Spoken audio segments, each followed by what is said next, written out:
بسم اللہ الرحمن الرحیم۔ سورۃ توبہ آیت نمبر 129۔ حسبی اللہ لا الہ الا هو علیہ توکلت وہو رب العرش العظیم۔ ترجمہ: کافی ہے مجھ کو اللہ، نہیں ہے کوئی معبود اس کے سوا، اسی پر میں نے بھروسہ کیا اور وہی عرش عظیم کا مالک ہے۔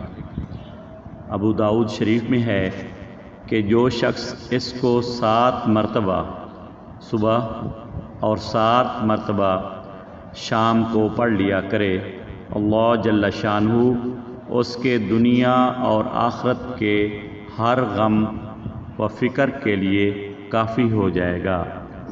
مشہور مفسر علامہ آلوسی رحمۃ اللہ علیہ فرماتے ہیں کہ یہ ورد اس فقیر کا بھی ہے۔